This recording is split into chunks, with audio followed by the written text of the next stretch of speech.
People have just been on a nice, what, 40-minute walk? Was it 40 minutes? Yeah. 5,000 steps in the bag. It's actually coming up to 7 AM. So we're going to do the ice baths. We've been doing these every day this week so far. I know it's only whatever day it is, but 7 PM because I've done some research and apparently it's a good time to do it. However, it's also a good time to do it early in the morning before you do anything. Not straight after training. Straight after training is actually a bad time to do it apparently, so we're not doing that. But I'm going to get in this bad boy for 5 minutes like he's just done. It's harder to do in the morning, I think. Harder to do in the morning. It's up here, people. You just got to get in. To a coffee. You've got to start your watch and just lay it down there.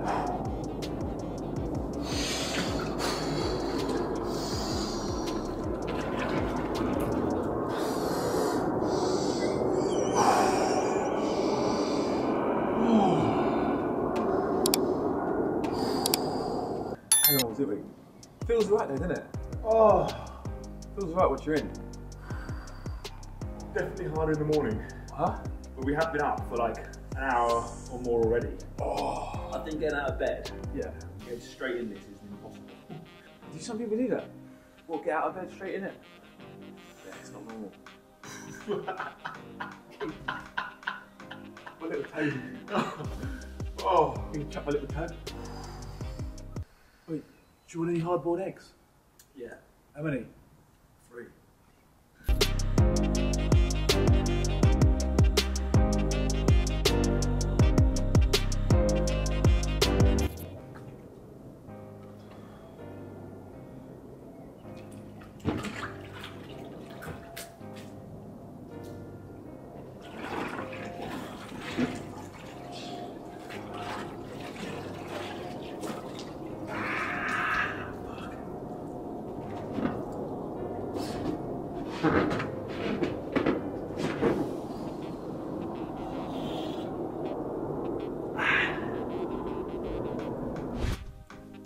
People, that was fantastic. I'm absolutely freezing now. I don't know if my camera's holding steady here. It'll shake, I'm sorry, because I'm fucking freezing.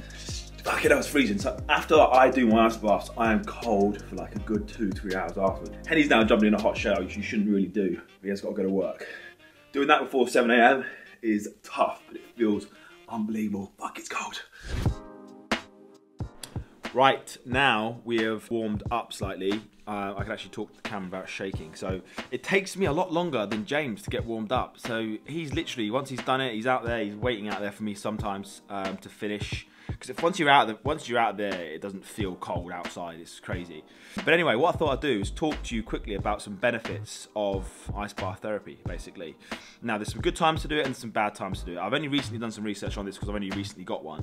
I don't know why I've not had an ice bath a lot sooner because, you know, the amount I've trained for these 16 years, guys. It's come up to 16 years that I've been training, right? In a month's time, I'm 31, which means I've been training since I was 15. So these 16 years of training. So you imagine the amount of resistance and pressure I've put on my joints and my muscles over these years. Like, I probably should have had one a lot sooner. And to be honest with you, last year, obviously during prep, that would have been ideal. And there were times during prep where I was thinking, my body's hurting. I need to go to the gym today, but my body is in absolute bits. Obviously, the amount of nutrition I wasn't giving it, I guess, like nutrients, because I was obviously prepping and it was tough. But like my body just hurt last year. So this year, my recovery game is going to be on another level because I'm seeing my physio every 2 weeks or 2 or 3 weeks to make sure any niggles I start to feel get literally sorted within that week. Like I had some shoulder pain a week ago, or just a couple of weeks ago now. When I went and saw him, it was fine after a week, whereas if I'd left it, it might have just got worse and worse and worse and worse, and then my training would have had to take a little bit of a dip. So this is the thing you've got to think about. Now, I know it becomes quite expensive when you're seeing a physio every 2 or 3 weeks, like even once a month's quite expensive, but it's once a month, you're investing in yourself. You've got to think about it. Let's say it's, I don't know how much most physios are, but this one that I go and see is around £90. But the thing is, let's say I spent over £1,000 in a year on me feeling better and not having any injuries and be able to train better. I'll take that, do you know what I mean? So if you guys are interested now, if you're in London, I go and see a guy called Dane over at Validus. He's unbelievable. I've known him since I done my ACL years ago. He helped me through my recovery there. Anyway, today we're talking about ice baths, okay? So here's 10 benefits for you. So the first one is ease muscle soreness. We should know that. Like, I'm gonna talk to you about as well about timing. So We've just done one in the morning. Now, if you're going to do it, you either got to, from my personal point of view, you've got to either do it from anywhere between like 5 a.m, let's say realistically, and sort of 6:30 p.m, 7 a.m, sorry. So in the morning, if you're doing it at 5 till sort of 7, you've got that sort of 3-hour period there. That's a good time to do it because you don't want to do it right before you train and you don't want to do it after you train. Now, after you train is actually not a good idea. Apparently, you know, there's loads of reasons why. I'm not sure on all of the reasons, but one of them is it can actually decrease muscle. So basically, when you're training and your muscle stimulants and then you go in an ice bath, apparently it could potentially not help you build muscle. So it's just not a good idea to do that, and you need to let the central nervous system just settle down a touch as well. So either super early in the morning or late at night. So 7 p.m. to 10 p.m. at night is another good time. We've been doing it at 7 p.m, but this morning we got up nice and early, 5:30, went for a nice little 40-minute walk, got back here, 6:45, jumped straight in the ice bath, and it felt amazing. Increased energy, which, you know, I'm interested to see how this is going to pan out today because I've done it in the morning, so see how much energy I have today. You know, regulates the central nervous system. This is important. These are all things people don't really think about when it comes to fitness. It's like, you know, all that stuff's gonna do it itself. Yeah, your central nervous system is going to work, but there's loads of things you can do to help it. It improves resilience, and that's a good one. It does improve resilience. Like, for instance, I always say to people, yes, forget all these benefits that I'm talking about now. Improves your sleep, improves discipline, you know, boost your mental health, prevent risk of injury, cardiovascular circulation, may enhance your performance, you know, your immune system, you know, all these things I've just mentioned there. That's all the 10 benefits, right? They're great, yeah, but you're telling yourself and you're getting mentally ready to jump in a fucking ice cold bath. If you're doing that before you do anything else in the morning, you're a fucking animal. Do you know what I mean? No one lays in bed, in a nice warm, cozy bed and go, do you know what? I want to get out and jump straight in an ice bath. You don't do it, do you? And I said to James today, like, we was up for an hour before we went in. I got up at 5:30 this morning, so I got in there at 6:45. So, do you know what I mean? I'm up a good amount of time before I get in there. I could not get out of bed and go straight in that ice bath. I could tell myself I could do it. Do you know what I mean? Of course I could. But what I'm saying is it's going to be a lot harder. But that's what I'm saying about resilience and just fucking telling yourself to do it. Like, you got to do it. Do you want to do it? Yeah, you want to do it. Like, because now I feel amazing. It's that initial, it's the same thing about getting out of bed early. It's initially getting out of bed. That initial part of getting out of bed is tough, but once you're up and it's fucking amazing. Same with the ice bath. Once you're in, you're in. Once you get out, it feels fucking incredible. Like, imagine the way I think about it is, obviously this is quite transverse, if you like. Let's say you're a frozen chicken breast. What? Bro, what are you talking about, man? Right, let's say your tendons and your joints are like little frozen chicken breasts, right? You put chicken breast in submerging water, like cold water.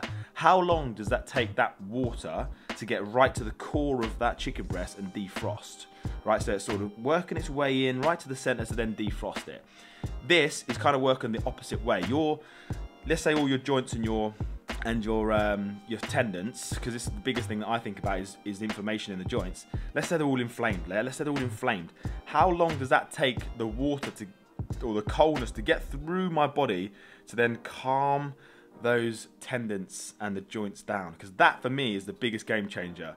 And then you start feeding the circulation, the blood starts regulating, you know, it feels amazing, guys. I can't express to you guys enough how good this is. It's not a plug, by the way. I don't even work for Lumi. They just sent me out an ice bath, and it's honestly an absolute game changer. Anyway, that's going to wrap up the video, guys. I just thought I'd do a quick video on, like, you know, recovery this year, and honestly, my recovery this year is going to be second to none, and my physique's going to get better, and that's the biggest thing. I always said to myself, like, I can train every single day if I want, and I probably could, and I can. However, if the recovery is not on point, the performance in the gym is actually shit.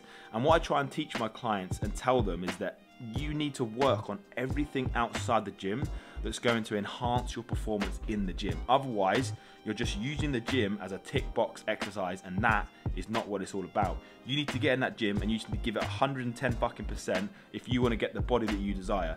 Otherwise, you're not going to get there.